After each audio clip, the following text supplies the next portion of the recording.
117 சட்டமன்ற உறுப்பினராக இருந்தால்தான் நம்ம தலைவர் தளபதி அவர்கள் முதலமைச்சராக அங்கே உட்காருவார். அதில் எந்தவித சந்தேகமும் இல்லை. இன்று நாங்கள் சொல்கிறோம், 175லேருந்து 180 தொகுதியில் தமிழக வெற்றி கழகத்தின் சட்டமன்ற உறுப்பினர்கள் கண்டிப்பாக மக்களால் தேர்ந்தெடுக்கப்படுவார்கள். அதில் எந்தவித மாற்று கருத்தும் இல்லை. அப்புறம் ஏன் 234 தொகுதிக்குது நீ இதுதான் உங்களை கணக்கு சொல்றியா அப்படின்ட்டு நீங்கள் சொல்லலாம். இருந்தாலும் நாங்கள் எங்களுக்கு நம்பிக்கை இருக்கிறது, இத்தனை தொகுதியில் நாங்கள் வருவோம். ஏனென்று சொன்னால் 234 தொகுதியிலும் தலைவருடைய முகம்தான், தலைவர் தான் வேட்பாளர். அதில் எந்தவித சந்தேகமும் இல்லை. KS அண்ணன் சொன்னாரு 234 தொகுதியிலையும் தலைவர் தான் வேட்பாளர்னு. அவருக்கு தெரியாதா? ஜேசிடி அண்ணனுக்கு தெரியாதா? நம்ம பாபண்ணன் ஒன்று சொன்னா போதும், என்னுடைய பாஷையே பேச்சே வேற மாதிரி இருக்குன்னு சொன்னாரு. ஏன்னா எல்லாத்தையும் பார்த்துட்டு தான் எல்லா ஜாம்பாவனும் இந்த மேடையில் எல்லாம் உக்காந்துன்னு இருக்கிறாங்க. அந்த ஜாம்பாவனுங்களுக்கெல்லாம் என்ன செய்யணும், எப்படி செய்யணும், அந்த நேரத்தில் யாரை எப்படி பண்ணலான்றது எல்லாம் பண்ணுவாங்க.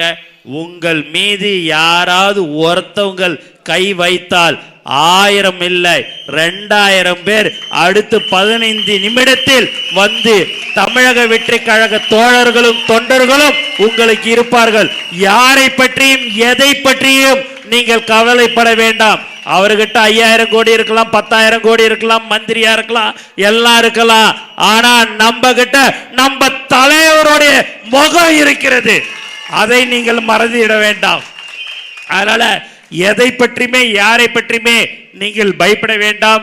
உங்களுக்கு ஒரு பிரச்சனை என்று சொன்னால் நாங்கள் எல்லோரும் உங்களுக்கு உறுதுணையாக இருப்போம் என்பதை திட்டவட்டமாக நான் தெரிவித்துக் கொள்கிறேன். ஆகவே நீங்கள் அவர் ஆதவ அர்ஜுனா அவர்கிட்ட கண்காணிப்பாளராக சென்னை, செங்கல்பட்டு, ராணிப்பேட்டை எல்லாம் கொடுத்துருக்கிறோம். அவரை ஒன்றும் சும்மா விட்டுட மாட்டோம். அவர் எல்லா தொகுதியும் ஜெயிச்சு கொடுக்க வேண்டியது அவருடைய பொறுப்பு.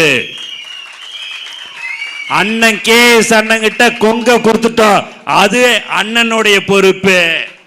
CTRக்கு மதுரை கிட்ட கொடுத்துக்கிறோம், அது அவருடைய பொறுப்பு.